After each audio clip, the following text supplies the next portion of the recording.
Off on the other side of the world in Australia to taste the romance of Orpheus Island on the Great Barrier Reef and the wilderness of the tropical rainforest in the far north of Queensland. Also in our first show, Monty's in Kenya seeking out adventure. John Pitman visits the Queen's weekend residence, Windsor. I don't suppose you've actually had the Queen in here, Raymond, have you? No. Well, we've had the Duchess of York's nanny. And Carol Smiley's in Cyprus for her first report for holiday.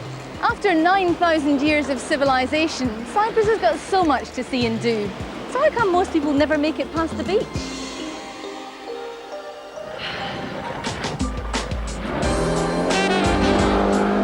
The island of Orpheus was named more than 100 years ago after an old shipwreck and began attracting visitors in the late 1930s.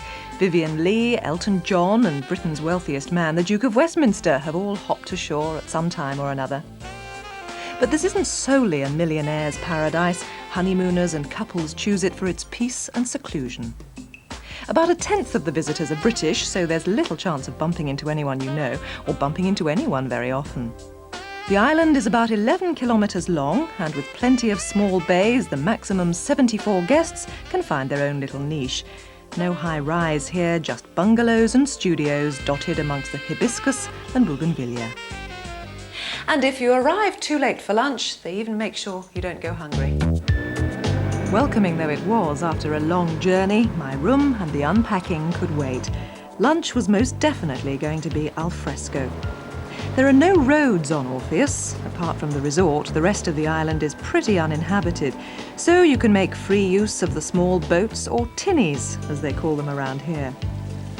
The west of the island is protected from the open seas, so is perfectly safe for light boating and swimming. Clocks, newspapers, any vestiges of workaday life seem unnecessary here in the Great Barrier Reef. The only stimulus is nature, and some of the finest provisions she can provide. A place to be alone, to unwind.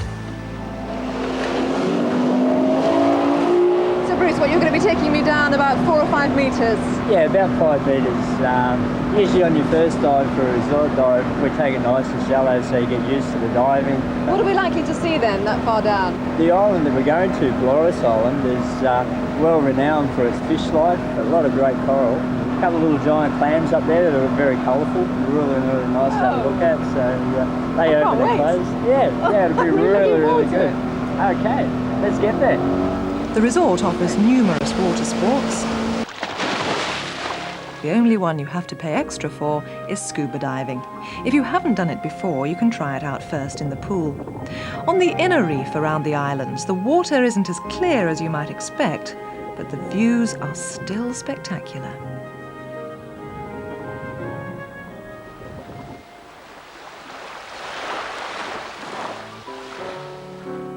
Possibly the only time you'll meet up with your fellow guests en masse is at dinner in the open-air restaurant.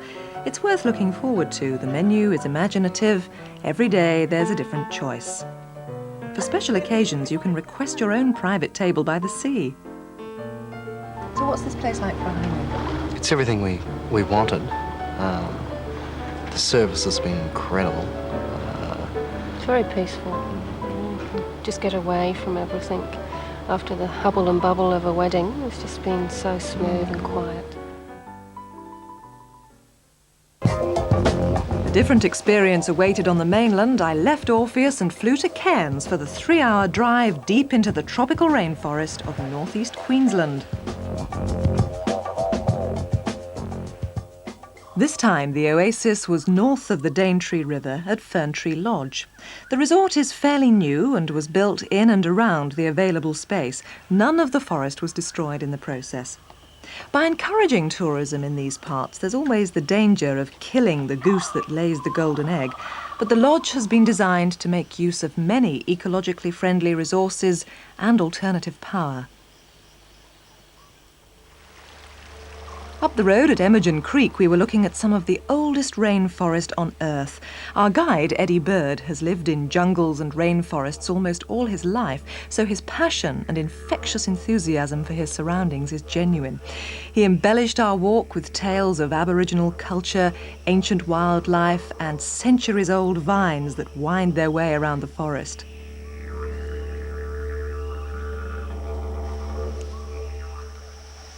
Eddie, this is just paradise. Is this where people come to swim? Yeah, a few people, when they sort of discover this creek on the side of the road, they might wander up to see what's up there, and they discover this beautiful little swimming hole.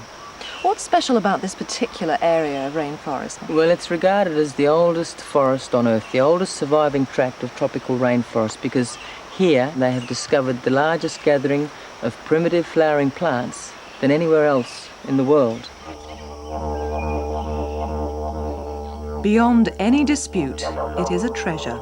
That's how Sir David Attenborough has described this little corner of Earth. This is no stage set for Crocodile Dundee. This is nature, raw and vivid.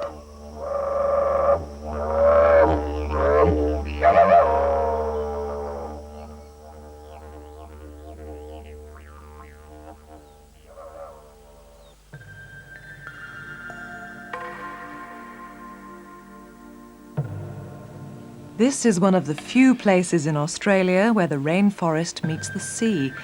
Captain Cook called this Cape Tribulation. Well, he may have had a few problems with his ship around here, but trials and tribulations seem half a world away from where I'm standing.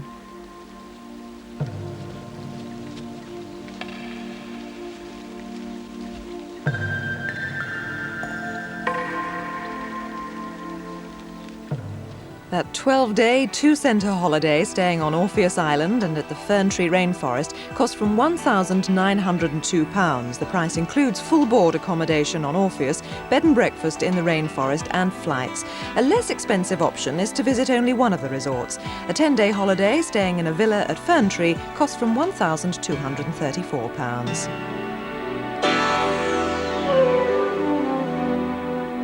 And now over to Carol in Cyprus.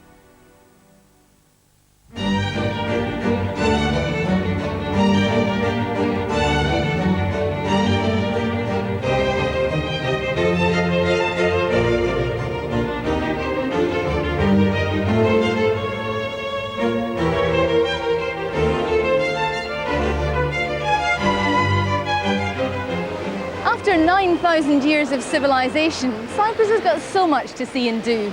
So how come most people never make it past the beach? You've got your Cyprus historical map t-shirt on there. Have you seen any of the history so far? No, we haven't. No, none at all. Why not? We were sort of trying to develop the suntan first. So if you had to describe this holiday to your friends back home, how would you do it? It's amazing. Beautiful. Yeah, I think it's one of the best holidays I've been on. And we didn't want to go home.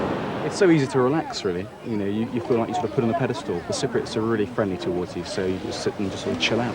What have you been spending your time doing at night?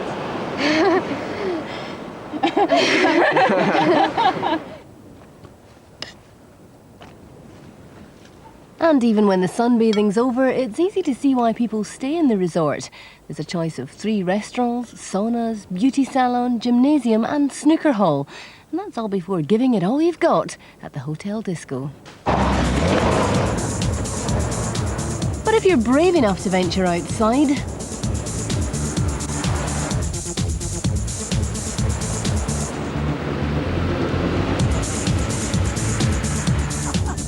you'll need a 4-wheel drive to explore the eastern coast, but I wouldn't try it on your own.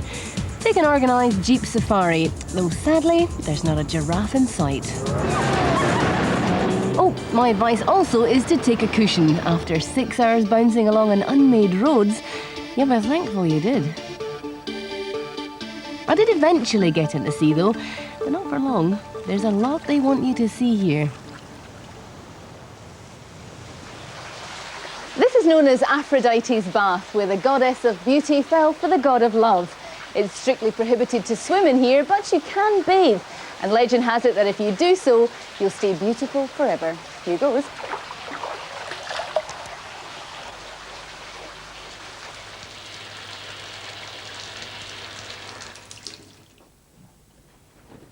And the only problem with this hotel is choosing which pool to bathe in. Excuse me. Although why anyone would choose a heated indoor pool when it's 30 degrees out here beats me.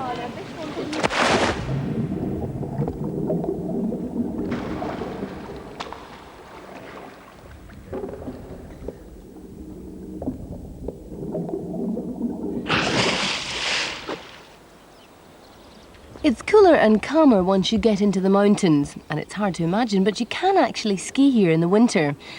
The rest of the year, swap your skis for hiking boots and try one of the nature trails. Well, maybe later.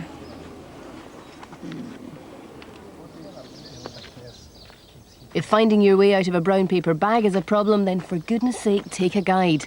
Otherwise, a map of the trail should be all you need. I'm following in your footsteps here, Elias. Don't get it wrong. That's okay. There we go.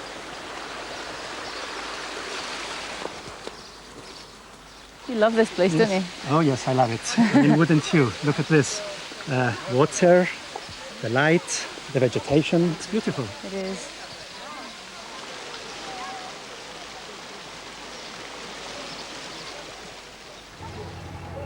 Shopping is fairly limited here, so it's difficult to find something to take home to show your friends just how lovely a place Cyprus is. But for your boss or the neighbours who've killed your hamster, well, I found just the job. Hello. Yes. What is this? The name Çucukos. Çucukos. This is from grape juice. Grape juice? Yes, taste. Oh. Grape juice. This is walnut.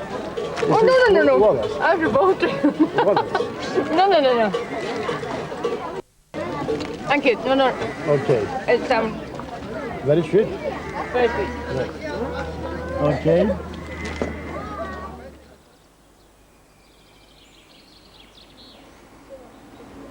Oh, where was I? Nature trails. That holiday cost from £786 next summer, staying a week at the 5-star Coral Beach Hotel and the second week at the Forest Park Hotel in the Troodos Mountains. That includes flights, transfers and bed and breakfast. If you just want a week at the beach, then prices start at £496 next summer. You're looking for a beach holiday, but you're fed up with European resorts. You want something with a bit of adventure, but you don't want to take too many risks. You want a long-haul holiday, but the price has to be right. Not possible? Well, Monty Don tried to combine all of these when he visited the Kenyan resort of Diani Beach.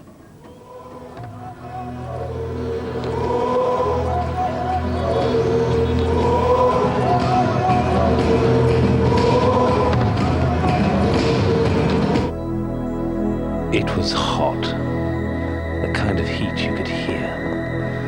From the minute I arrived in Mombasa, I knew I was in a foreign country. The noise, the smell, the crazy, chaotic world that still exists. Here you're not just a tourist, you're a time traveler. And now, floating on the waters of the Indian Ocean, Mombasa seems a million miles away. And they say when you're in a foreign land, you've got to do foreign things. And a trip on a dhow, which is Swahili for boat, by the way, certainly adds to the adventure. And in Kenya, just 3 degrees south of the equator, adventure is what I'm looking for.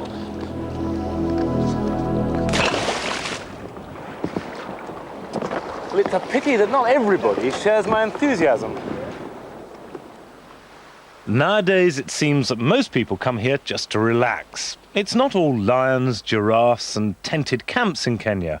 The hotels are as modern as you'll find anywhere. Even Kylie Minogue was here. And playing away on the hotel music system, she was beginning to spoil my fantasy. The rooms, however, don't disappoint. Designed courtesy of Tarzan. At the Africana Sea Lodge, things were looking good. Air conditioning, an ensuite bathroom. Not bad. Not bad for the bush. Now, time to change into civvies. This should blend in with the tourists, okay? One of the advantages of staying at the Africana Sea Lodge is that there are 2 other hotels in the same chain right next door. So the guests from all 3 hotels can enjoy all the facilities in the other 2. That gives you 4 pools and 9 restaurants. One thing all the hotels have in common is this: Diani Beach, all 8 miles of it.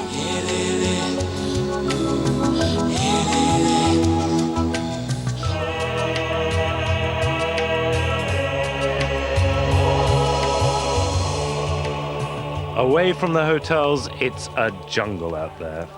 Still, it's worth exploring. A day trip to Funzy Island gives the tourists a chance to give something back to the community. This is a two-way affair. Visitors help the children with their English, and part of the money you pay for the trip is helping to fund the building of a new school.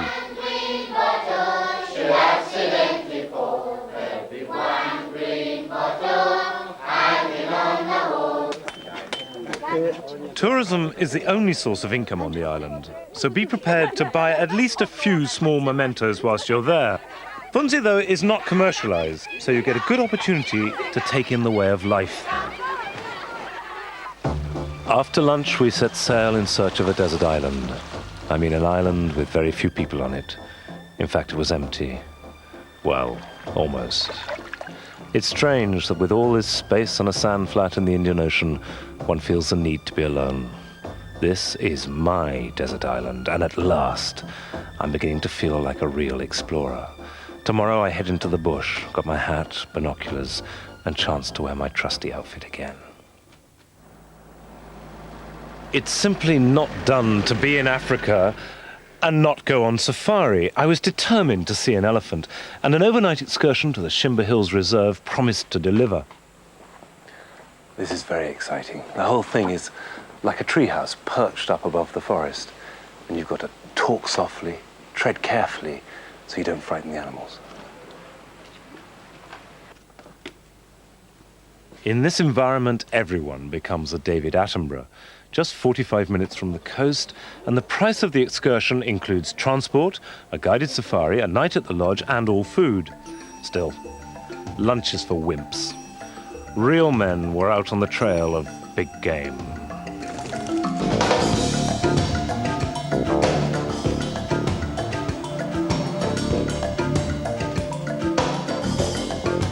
This is what I came for. Oh, look.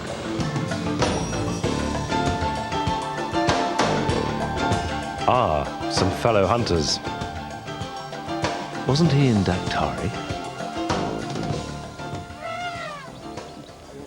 The elephants blend in incredibly well. In fact, we're surrounded by elephants. And the bush is just a few yards away. You can only see them when they move. By which time it might be too late. Come nightfall and safely back at the lodge, sedentary nature lovers need look no further than the bar, where a family of bush babies call every night for a slice of apple and a baby sham. I saw a whole host of animals today. The rooms here, well, are interesting. This one's got a tree growing through it, which is not surprising because the same company as owns this hotel owns the famous Treetops.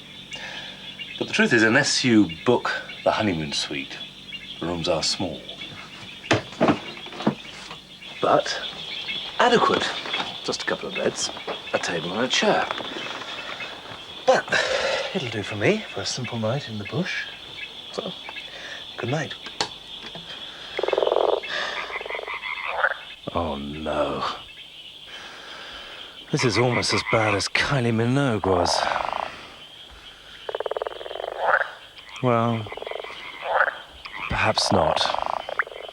At least the frogs can sing.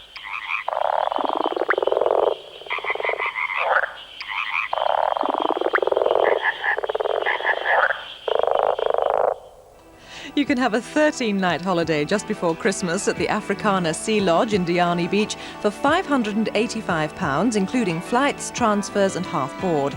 There are times of the year when it's even cheaper, but in December the weather is dry and sunny. The excursion to Shimba Hills Lodge costs an additional £100 and everything's included.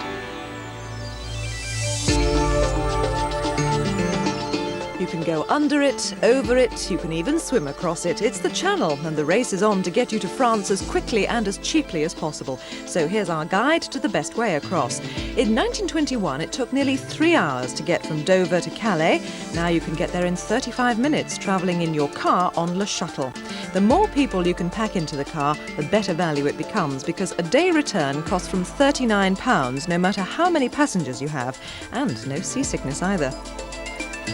Just as quick as the hovercraft, but it does have its ups and downs.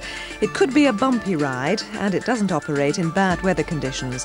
But from £20 for a day return for a vehicle and 5 passengers, it's the cheapest way to get across with a car. The ferry takes longer at around 90 minutes and is a bit more expensive. Stena Sealink and P&O are both currently offering a day return from £19 for the car and £4 for each passenger. Your best bet, though, if you want to shop while you're travelling. But if you want to be in Paris early in the morning, you can't beat flying. The earliest plane will get you there by 8:30. British Airways, British Midland and Air France are all currently offering bargain trips at £59 return, but you do have to stay a Saturday night. Flight time, 1 hour. And if you want to get to the heart of Paris without getting out of your seat, then Eurostar's the one for you. The 3-hour passenger train journey sets off from Waterloo and costs £76 if you book a fortnight in advance and either stay 3 nights or a Saturday. Finally, the slowest and possibly the cheapest way to get across the Channel must be to swim. The first person to succeed was Captain Matthew Webb in 1875, and the record time of 7 hours and 17 minutes was achieved last year. Are you fascinated by the royal family? Do you buy Hello magazine for a glimpse of Princess Diana's latest outfit and scour the tabloids for all the royal gossip? Well, if so, we may have just the weekend break for you. In fact, it's the weekend residence of Her Majesty the Queen. John Pitman, ever hopeful of an OBE, whiled away a few days in the majestic town of Windsor and its equally grand neighbour, Eton. Well, that's a bit of luck. The royal standard's flying, so, like her stony-faced great-great-grandmama, the Queen is at home today in Windsor. £8 will get you into the castle. Wonder if she's checking on the gate. After all, £40 million is needed for renovation after the Great Fire of 1992. All the Queen's men are smaller than they look on television, but they play a big part in attracting 4 million visitors to Windsor every year. Sorry, of course. Sure, move in and take your picture.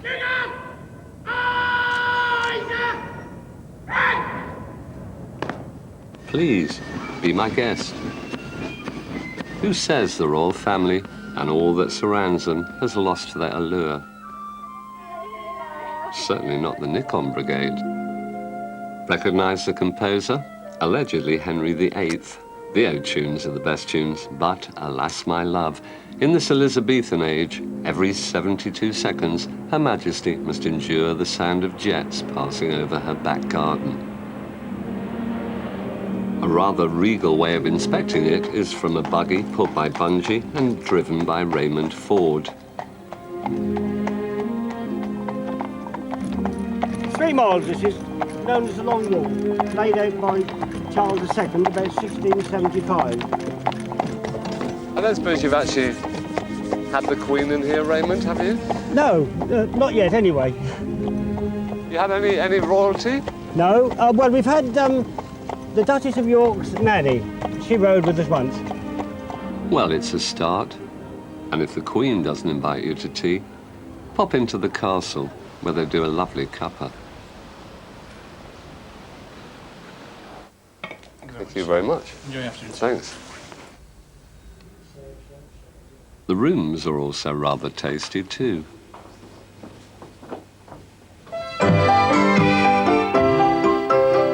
By the time I made it to the annual rose show, royalty had been and gone. Charles is a bit of a rose man, isn't he? That's one of his favourite roses. Deep Secret. Deep Secret? Yep. Oh dear. And also... On the other side of the Thames is Eton and its college, known by rotters as Slough Comprehensive. It is, of course, the old school of many considered to be the good and the great, and the new school of Prince William. For a possible glimpse of the Prince, you ought to book a tour with the visits manager, Howard. Wait for it, Eton. Well, John, welcome to the oldest classroom in the country that is still in regular use. It's been used since it was built in the 1440s, so we've got 550 years worth of history here. Oh. Well, I'd invite anyone to pass through here and not be affected in some way or other. And what a magnificent building this is. Smith's Lawn, one of Prince Charles's playgrounds. Polo is played in sessions called chukkers. In between chukkers, spectators help replace the turf kicked up by the horses. It's known as treading the divots. You just put the divot back in its hole and stamp. Simple as that. As simple as that. I thought it was some sort of ritual.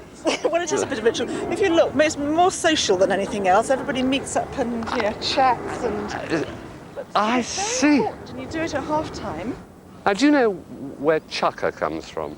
Rob, what does chukker mean? Can you remember? What's that? Chukker. What does it come from India? It comes from India. Why? I went in search of the man who must know, the chairman of the Guards Polo Club. Can you tell me, sir, where does chukker come from? What is think it's as you know, it was played, I don't know the answer to that, but it was played a tremendous lot in India.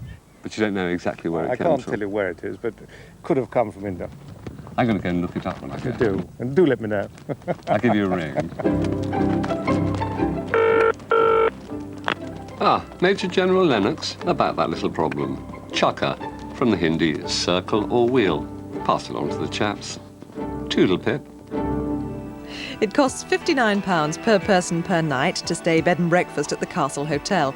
If you're interested in any of those activities, such as the Hackney carriage ride, you should phone the Windsor Information Centre, and they're open until 9 o'clock this evening. Details of all the holidays on tonight's programme are on CFAX, page 617. Well, that's just about all for this week from Australia. Next week, I'm on Crete, the largest of the Greek islands. John Pitman finds out why Michelle Pfeiffer chose Fiji for her honeymoon. Monty Don joins the snowboarding fraternity in Avoriaz.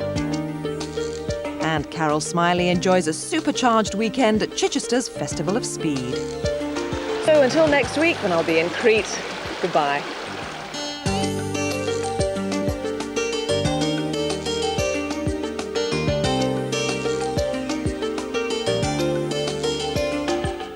It's Halloween in Albert Square next tonight on BBC1 and a problem night for Pauline in EastEnders.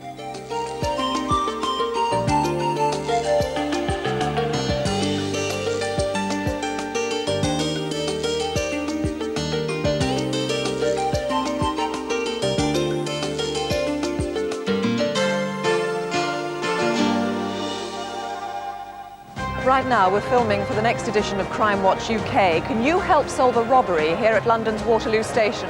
The staff were threatened at knife point. And we've arrests from last month's cases, plus new appeals on crimes across the country. That's Crime Watch UK with all the clues, Thursday at 9:30 on BBC1. The Liverpool lads come home to Anfield for a difficult second leg tie. Bromby forced a draw and must be contained if Liverpool are to reach the last 16. Flying the flag in the UEFA Cup, Liverpool versus Bromby, live and uninterrupted on Sports Night in half an hour. Halloween hassles for Pauline. Before that on BBC1 in EastEnders.